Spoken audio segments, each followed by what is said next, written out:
Sa hindi inaasahang pagkakataon, natuklasan ng hipag ang kanyang tamad na bayaw. Nakausap ang pangulo ng kumpanya ng may kapangyarihan. Kailangan mong bigyan ako ng pagkakataon para magpaliwanag. Naghanda ako ng mga inumin at pagkain sa Garden Hotel ng Gimhay Bank. Humingi ako ng paumanhin ng personal sa inyo.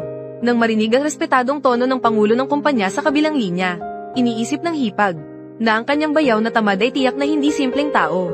Hindi nga nagkamali. Nang dumating ang binata sa pinagkasunduang lugar, pinadapa agad ang takot na pangulo ng kumpanya, at agad siyang nagluhod at nagbigay galang. Ito ay nagdulot ng kaguluhan sa tagabantay sa tabi. Nakita ng manager na walang silbi ang kanyang tauhan. Galit na binatukan ng manager ang mga ito. Totoo nga na hindi ordinaryo ang pagkatao ng binata.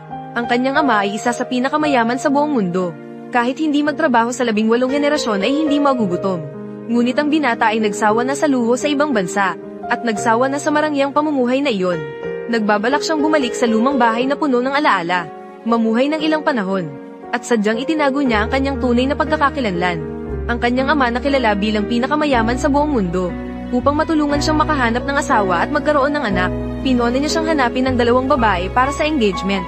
Ang isa sa kanila, si Su Chenzo na nagsumikap at nagtrabaho ng husto. Ang kanyang pagiging independyente at determinado. Kinikilala ng lahat ng babae bilang kanilang idolo. Ang isa naman ay ang anak ng pamilyang Lee. Bagaman hindi siya mayaman tulad ni Su Chenzo, ngunit kinikilala bilang pinakamagandang babae sa Jinhai. Sa araw na ito, pumunta si Su Chenzo, na may halagang bilyon-bilyon, upang pumalas sa engagement. Dahil sa itinago ng binata ang kanyang tunay na pagkakakilanlan. Kaya't sa tingin niya, ang kabilang panig ay isang mahirap na pulubi na bagong dating mula sa ibang bansa. Kaya't agad na binasura ang engagement, at tinanong pa ang binata kung mayroon siyang anumang reaksyon. Ngunit hindi inaasahan na hindi pa nakakasagot ang binata. Ngunit agad na nakipag-usap ang assistant.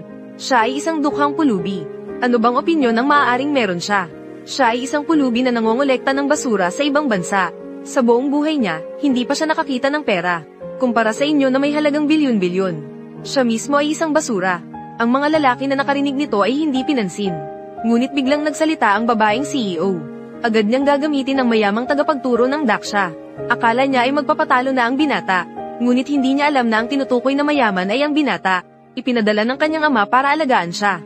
Bago sila umalis, lumabas pa sila ng isang ATM card na nagkakahalaga ng 100,000. Ibinigay sa binata. Pinapahalagahan niya ang perang iyon. Sinabi na sa kanyang paglaki, baka hindi pa siya nakakita ng ganitong kalaking pera. Bago pa man matapos ang kanyang sinabi, sila at ang kanilang assistant ay umalis ng may pagmamataas. Hindi inaasahan na sila ay bago pa lamang umalis ng hindi gaanong katagal. Natanggap ng mayamang tagapagturo ng Daksha ang balita. Agad siyang nagmadali upang salubungin ang binata, upang ipakita ang kanilang sinseridad.